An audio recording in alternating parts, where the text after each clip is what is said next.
سلام تخاتلتي ريديبس نلوما أنتي أدليلكم زلكم أبصرحنا يكون في وقتنا أسألتو خبانا زخ إلى حموش بلوزات أبليكيشن كينان ببحر هنرينينا قداميت هنريا دلي زلكو لوما سيتي كوينا تا أبليكيشن نيم لوما سيتي بحسابك كاب بلاي ستور داونلود كنقبرينا مالتي مجمرتا بلاي ستور نخفت بلاي ستور مسكفتنا شعو أبتي سيرش نقبرلو بوتا مالتي لوما سيتي لنا نزحف تاسبلينكا LUMOSITY مالتي أبتي سيرش نقبر كلنا حجي كدا بيتحط متانا لوما سيتي برين ترينينج فريتل مالتي نعا كليك نقبرا شعو داونلود نقبرا مالتي جي أنا already داونلود جيريا سلزلهو مسودات open تبل كتمتاكمي خمسات ريواز لهم مالتي شو open تبلوها تا application كتكفتها مالتي اجي مجمرتا بزابات application قرب كنزارة مالتي لوما سيتي انتهى الطعمنا في وقتنا خنتاي لو تتمثال لوما سيتي application عمرنا بقبون غسره وين مذكر مختخولنا يكون اب مذكر زلنا كالتافة أكلاتنا زغانا مقراص كيغبر سرح نخسرح تحجزنا ابليكيشن مالتي ذا سكرين زيات رواز لكم مسمزت بتاع ليتس جيت ستارت تبزلا او كليك تغورو مالتي زي كورو كتبوا تخليهم شنو نيكست مشكون تصوتو شنو جيت ستارت بلوا مالتي شو زين تن نحنا تقدسنا له زلنا رستي انتايو ويقالوا ما سيتي كتعوتنا دلينا زلنا نتبتات تزرزير الله مالتيو نابنت اب حبريتا من مزقاب رأسنا مالتي تميمور ناتنا قرب زحل مزبل مخانة تميمور ناتنا هنغلط فوم سندلي تقدمتي تشك نقبرا مالتيو كلاي attention زدلي وسرح خنسرح بزي مقراز مالتي تقديسنا خنسرح مسن ندلخا نتقدمت مالتي شعور فلكسبيليتي تعزازفنت كاب حدا سرحنا بحدا سرح يكون وي كاب حدا نقرنا بحدا نقر تعزازفنت لو كنا معبل أمرنا ندحر تدلينها نتا سالسيت زلا مالتي ناي بروبلم سولفين تساقماتنا مفتاح كلتنا ناي مقلتاف ناي قطري ناي لانجويج مالتي حجيبزي كابتي تدعنا زلينا اتليست حدا خلت مريزنا موداتا نيكست نولا مالتي نجي نيكست مسقبرنا لوما سيت هنت كم تخينا كل إذا ساين أب كنقبر لنا ويكا مزقوبات كنكون لنا مالتي تسبقوا نقروا نتاي ولا حدا ينخفلنينا سلازي تزغلت مالتي فيسبوك انتهاليكم بتقدميتي ساين أب بفيسبوك ناتكم ساين أب كتقبروا تخوليهم ويكا بجوجل جيميل أكاونت تحليكم كا ساين أب كتقبروهم بتخليت مالتي تسالسيتها ندحر ايميل تحليكم مالتي ياهو كخون خل هوت ميل كخون خل ولا زغون ما تلاوت لك قال استفعل لي عن ايميل له كون تعلمنا خان تسالسيت بمسكات ريجستر نقبر ويكا ساين اب نقبر مالتي اجي انا بجوجل سلازلني بتا ساين اب ويز جوجل تبزلا باك خيدي مالتي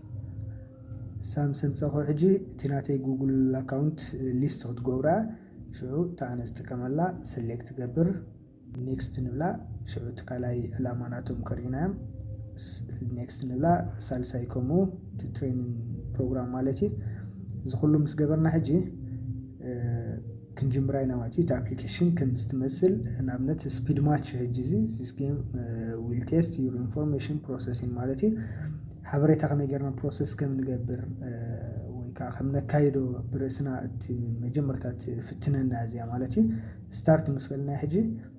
تيوز لهم انا حجي نعاكم كاري خبل كاسي لخسريحه مالتي تشيب قلت في زخي زلو تريون لهم نتقدميتي يمثل دوب لنا له نو خنبلاينا نتقدم انت بقدم يا زنبرت يس يمثلي زياون كومو يس ندحراب حجي يس تيله تغاغي حمزلو اكس كتغبرلا نو يتعمل مالتي زرب اخرنا غياخا مستقدم يا زنبرت هاي تماسسلنا سلازي نو نابلكا بقلطافه مالتي تزحلف كاي مسرح تعلموا تذكروا لي تذكرون بقلطافه نمفلاتي ماتي سلازي كتودو خلكم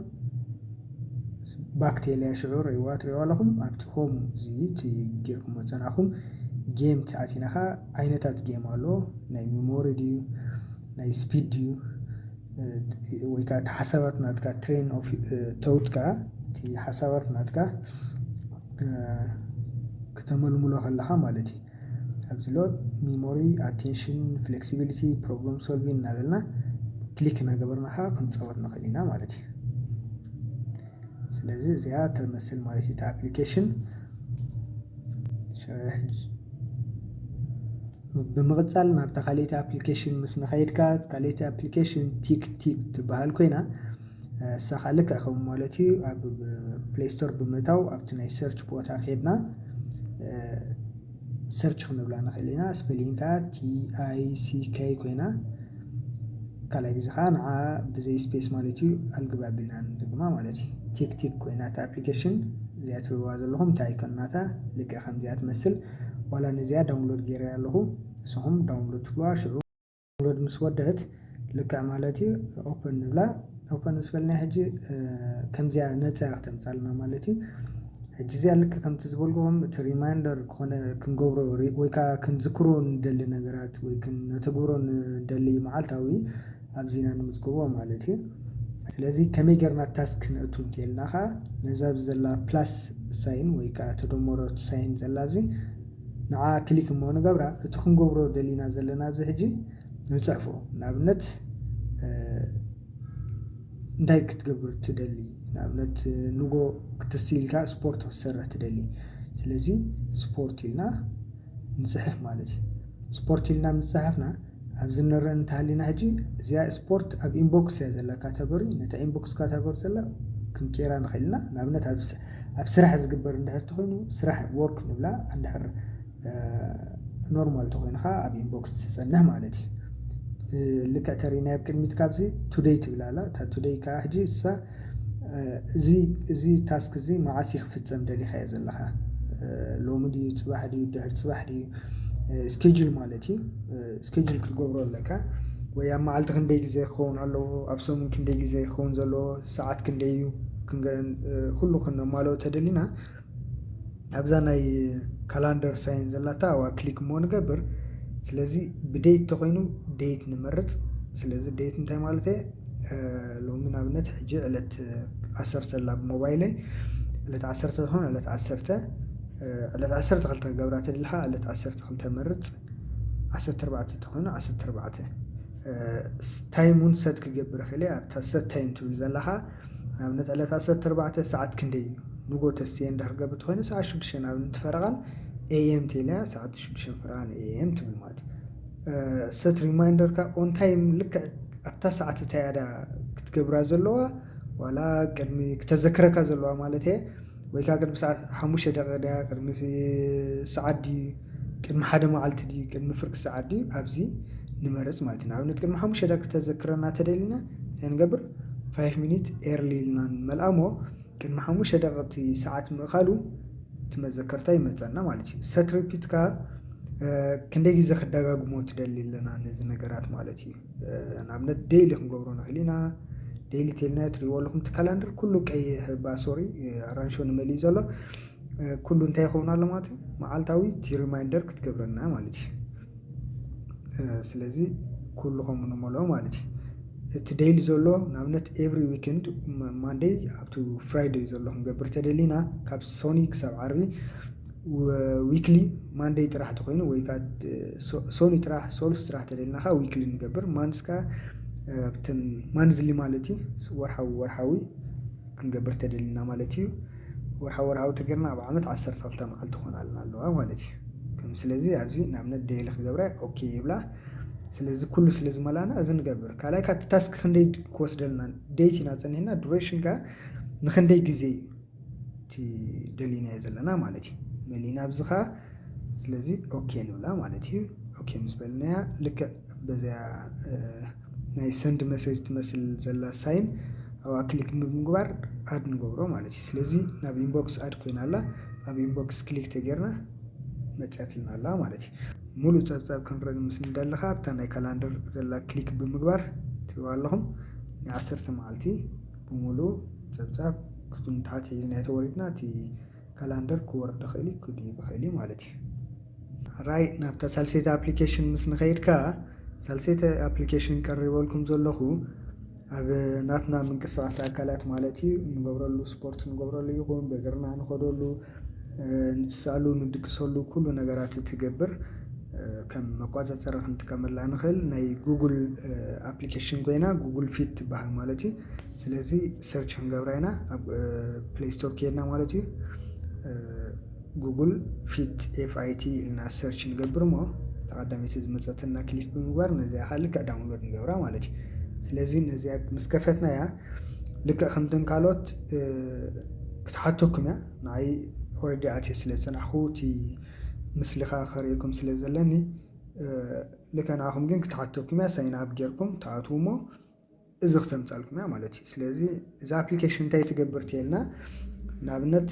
ኣብ ሞባይልና ብጅባናት ኢና ክንጓዓዝ ከለና ክንደይ ተጓዓዝናሉ ንክንደይ ደቂቕ ክንደይ ኪሎ ሜትር ተጓዒዝና ክንደይ ካሎሪ ሕሊኽና ብምሉእ ተርእየና ማለት እዩ። ስለዚ ኣብቲ ሆም እንተመፂና ንኣብነት ኣፕሊኬሽን ክትጅምር ከላ ኣብ ሴቲንግ ከሪአኩም ጎል ሰት ትገብሩ ኢኹም ክንደይ ፖይንት ክትሃርሙ ኣለኩም ክንደይ ስቴፕ ክትከዱ ኣለኩም ሰት ምስ ገበርኩሞ በቲ ሰት ዝገበርኩሞ ርያ እቲ ዝተጓዓሉ ልክዕ ከም በዚ ሕብሪ ትሪእዎ ዘለኹም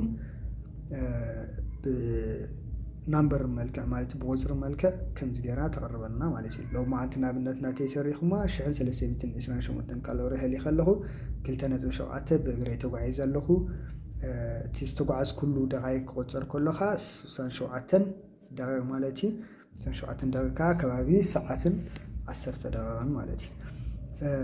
ኣብዛ ቀዳሚት ንሪኣ ዘለና ቦክስ ምስ ንሪእኻ መዓልታዊ ናትና ፀብፀብ ኣብዚ ክንሪአ ንኽእል ኢና ንዓ ክሊክ ምስ ንገብራ እቲ ዴይሊ ትሪእዎ ከም ዘለኹም ክንደይ ስቴፕ ሓሪምና ኣብ ዝመፅእ ማለት እዩ። ነቶም ስማርት ዎች ዘለኩም ከዓ እዚ ኣፕሊኬሽን እዚኣ ኣብ ከሎ ህርቲ ቢት ናትኩም ይኹን ዋላ እቲ ካልእ ነገራት ኩሉ ማለት እዩ ዓቂና ኣብዚ ከም ፀብፀብ ክተቕርበልኩም ትኽእል እያ ማለት እዩ። ስለዚ እዚኣ ትመስል እንድሕር ኣብታ ካሊእቲ ኣይኮን ጎንሆም ዘላ እንድሕር ተኸድናኻ እዚ ጆርናሊ መዓልታዊ ንገብሮ ማለት እዩ ካብ መጀመርታ ትሪእዎ ተሃሊኹም እቲ ዝገበርኩሞ ብምሉእ ኣብዚ ትምዝግቦ ማለት እዩ። ሕጂ ናይዛ ኣፕሊኬሽን ፅቡቕ ነገር በእግርኩም ዲኹም ትኸዱ ዘለኹም ዋላ ብሳይክል ዲኹም ትኸዱ ዘለኹም ክትፈልዮ ትኽእል እያ ማለት እዩ። ንኣብነት ኣብዚ ብሳይክል ዝኸድክዎ ነይሩ ሞርኒንግ ሰዓት 7:17 ማለት እዩ ን13 ደቂቕ ብሳይክል ተጓዒዘ ነይረ ኣብዚ ምፅያቶላ ማለት እዩ። ንዑ ክሊክ ተገይረኻ ክንደይ ዲስታንስ ክንደይ ካሎሪ ሕሊኸኻ ክትነግረኒ እያ ማለት እዩ። ልክዕ ከምኡ ብኡ መጠንካ ንኣብነት እዚ ሞርኒንግ ወክ እንድሕር ተርእይናዮ እዚ እቲ ሎማዓንቲ ዝተጓዓዝኮ ብእግረይ ክትሕብር ከላ ብምሉእኻ ትሪኢኹም ኣብዚ ብማብ መልክዕኻ ካበይ ናበይ ቦታ ተጓዒዘ እዚ እቲ መገዲ ዝተጓዓዝኮ ዋላ ብማብ ጌራ ክተርእየኒ ትኽእል እያ። ንኣብነት ናይ ምሸት እንድሕር ተርእይናኻ ልክዕ ከምኡ ማለት እዩ ካበይ ናበይ ተጓዒዘ ስጋብ ተጓዓዝኮ እዚ ብምሉእ ክትሪእዎ ትኽእሉ ኢኹም ማለት እዩ። ድሕሪ ኣብታ ላስት ዘላታ ኣቲናኻ እዚ ፕሮፋይል ናትናይ ማለት እዩ ክንደይ ስቴፕ ክትጓዓዝ ደሊኹም ኣለኹም ኣብ መዓልቲ ክንደይ ሄርት ፖይንት ክትረኽቡ ደሊኹም ኣለኹም ማለት እዩ ሰዓት ክንደይ ከዓ ድቃስ ክትድቅሱ ኣለኩም ሰዓት ክንደይ ከዓ ክትስእለኩም እዚ ብምሉእ ትህበና ኣብዚ ሕጂ ብዘይ ምግጋይ ማለት እዩ ኩሉ ሙሉእ ክንመልኣ ኣለና እቲ ሓበሬታ ናትና ምንቲ ፅቡቕ ንክኸውን ናትና ጀንደር እቲ ናትና በርዝደይ ክንደይ ዌይት ናትና እዩ ክንደይ ሄይት ናትና ብምሉእ ኣብዚ ዲቴይል ንመልኣ ማለት እዩ። ሕጂና ስለዚ እዚኣ ትመስልታ ሳልሴታ ኣፕሊኬሽን ና ማለት እዩ። ተራዊዕቲ ኣፕሊኬሽን ምስ ንመፅኻ ማኒፋይ ትብል እዛ ማኒፋይ ከዓ ሕጂ እንታይ እያ ትብልና ቅድሞ ክንፃና ኣለና ጉግል ፕሌስ ከፊትና ማለት እዩ ማኒ FY ኢልና ሰርች ምስ ንገብር እዛ ቀዳሚት ትሪእዋ ዘለኹም ማኒፋይ ባጀት ኤንድ ኤክስፐንስ ኣፕ ትብል ማለት እዩ። እዚኣ እንታይ ትገብር ትየልና ገንዘብና ብግቡእ ክነመሓድሮ ወይ ከዓ እቲ ናትና ባጀት እንታይ እዩ ወፃኢታትና ኣታዊዛትና ኩሉ ማለት እዩ እንታይ እንከጥፍእና ኣለና ኣብ ወርሒ ድዩ ኣብ ሰሙን መዓልታዊ እንታይ ነጥፍእ ዝበዝሐ ገንዘብና ከዓ ምንታይ ነጥፍኦ ኣለና ትሕብረና ኣፕሊኬሽን እያ ማለት እዩ። ሕጂ ኢንስቶል ምስ ገበርናያ ኦፐን ንበላ ኦፐን ምስ በልናያ ሕጂ እቲ ኖቲፊኬሽን ኣለዉ ንግበሮ እዚኣ ስትሬት ፎርዋርድ እያ ወላ ሓንቲ ነገር የብላን ሰትኣፕ ገለመለ ወይ ከዓ ሳይን ኣፕ ኣይንገብርን ኢና ማለት እዩ። ጌት ስታርት ምስ በልናያ እዚ كله تزهبتكم بورو عبز مسبساكم جم كليم يور اونلاين وان جلز بزلو ገንዘብ ክትከፍሉ ትኽእሉ ኢኹም ወይ ከዓ ከይከፈልኩም እውን ክትጥቀሙላ ትኽእሉ ኢኹም ማለት እዩ ልክዕ ብልዕልታ ጊፍት ትመስል ዘላ ኤክስ ኣላትኩም ነቲ ኤክስ ካንስል ብምግባር ናብቲ ኣፕሊኬሽን ተኣትዉ ብነፃ ክትጥቀሙላ ትኽእሉ ኢኹም ማለት እዩ ስለዚ እቲ ኣፕሊኬሽን ከምዛ ትሪእዋ ዘለኹም እዚኣ ትመስል ኣብ ታሕቲ ኤክስፐንስ ኤንድ ኢንካም ኣለውና እዚኦም እንታይ እዮም እንተኢልና ቀስ ኢልና ክንሪኦም ኢና ቅድሚ ግን እንታይ ኣብቲ ማእከል ሰንተር ተሪኢኹም ኣብዚ ሕጂ እንታይ ኣሎ እዚ እቲ ንሕና ኣውፂናዮ ዘለና ነቲናዮ ዘለና ገንዘብ እዩ ንኣብነት ኣብዚኣ 0 ኣሎ ማለት እዩ እቲ ብጎኒ ናይታ ማእከል ማለት እዩ ከቢብዋ ዘሎ ብምሉእ ከዓ ተሪኢኹሞ እቲ ኣይኮናት ማለት እዩ ንኣብነት ኣብዚ ንመግቢ ዘጥፋናዮ እዩ ዝውክል ኣብ ገዛ ሬስቶራንት ንትሬት ኣካላትና ስፖርት ንጥዕና ንቴሌፎን ወይ ከዓ ንፔት ድሙናት ኩን ከልብና ዘውፃናዮ ንጊፍት ንክዳውንቲ ንመኪና ኩሉ ኣብዚ ተምፀልና ማለት እዩ ስለዚ ቅድሚ ኩሉ ምጅማርና ንኣብነት እዚያት ኣፕሊኬሽን ትሪእዋ ዘለኹም ዩሮ እያ ዘላ እቲ ናትኩም ከዓ ዶላር ክኸውን ይኽእል ወይ ከዓ ካልእ ዓይነት ነገራት ክኸውን ስለ ዝኽእል ኣብ ሴቲንግ ብምእታው ክንቂሮ ንኽእል ኢና ማለት እዩ እቲ ኩሉ ነገር ኣብዚ ትሪእዎ ዘለኹም ሕጂ ዳርክ ሞድ እንድሕር ተደሊኹም ንኣብነት ዳርክ ሞድ ትቕይርዎ ባጀት ሞድ ኣሎ ካሪ ኦቨር ገለ እዚ ኩሉ ማለት እዩ ገሊ ፕሪሚየም ኣው ከድና ክንቂሮ ንኽእል ኢና ማለት እዩ ኣብ ሴቲንግ and ኣካውንት እንተኣቲና ከዓ ትሪእዎ ኣለኹም ካሽ ፔመንት ካርድ እንተሃሊኩም ቪዛ ካርድ ከዓ ኣብዚ ክተብልዎ ትኽእል ኢኹም ካሽ እንድሕር ተኢልና ንኣብነት ኣብዚ ክንምዝግብ ንኽእል ኢና ካሽ ኣማውንት እንታይ እዩ ንኣብነት ኢኒሻል ዝተበገስኩምሉ ገንዘብ ንኣብነት 10,000 ምዝህልወኩም ኣብ ጅባኹም 10,000 ብምፅሓፍ ኢኒሻል ባላንስ ትገብሩ ካሽ እዚ ሕጂ ማለት እዩ ነዚ ምስ ኣተኹም እንድሕር ባክ ኢልና ተመሊስና ሕጂ ትሪእዋ ኣለኹም ኣብቲ ላዕሊ እንታይ ኣለና ባላንስናትና 10,000 እዩ ዘለና ማለት እዩ እቲ ቶታል ባላንስና እንድሕር 10,000 ተኮይኑ እቲ ጀሚርና ያሉ ዘለና ገንዘብና ንኣብነት ምሳና ዘሎ 10,000 ይኸውን ካብዚ ሕጂ መጀመርታ ጀሚርና ኣለና ሽዑ ወርሓዊ እቶትና ይኹን ወይ ከዓ ብዝኾነ ይኹን ዝረኸብናዮ ገንዘብ ኣብዛ ኢንካም ብዝብል ዘላ ኣይከን ሰዋ ክሊክ ብምግባር ክነትዎ ንኽእል ኢና ማለት እዩ ንኣብነት ዝኾነ ቢዝነስ ጌርኩም $100 ምስ ትረኽቡ ኣብዚኣ ብትፀፍዋ $100 ብምንታይ ረኺብኩም ከዓ ኣብዚ ክትፀፉ ትኽእሉ ኢኹም ከምኖት ማለት እዩ ንኣብነት ሳላሪ ተኮይኑ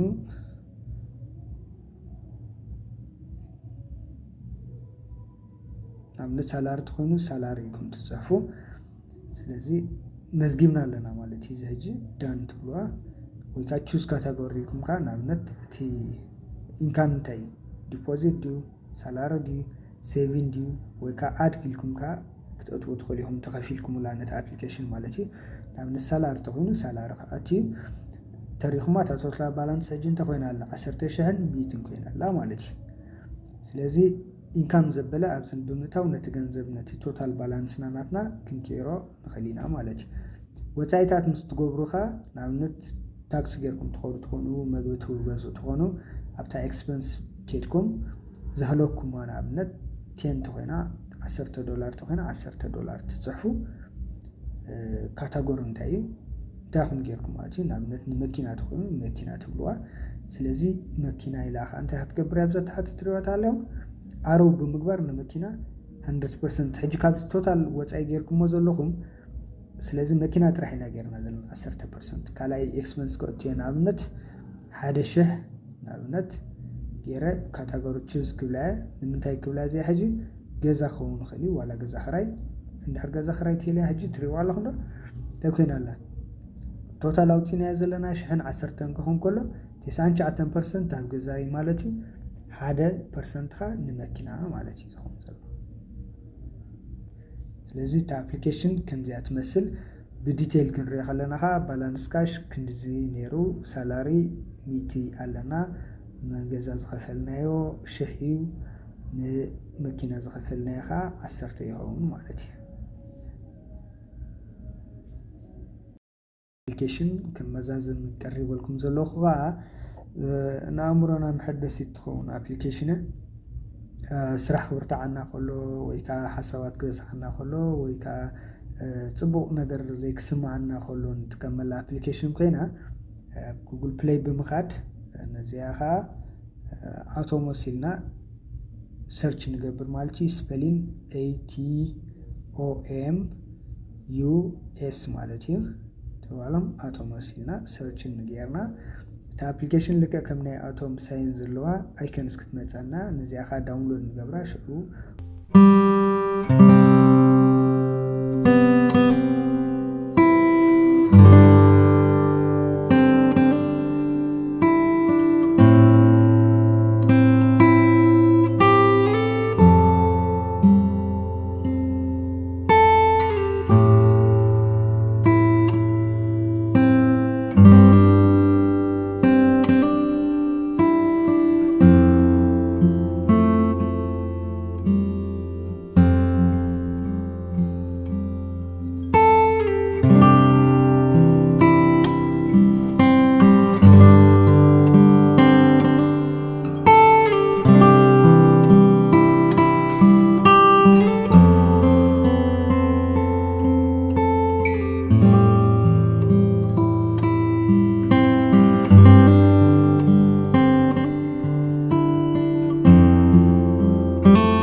ክቡራት ተዓዘብትና በቃ እዘን ቀሪበልኩም ዝፀናኹኑ ሎማዓንቲ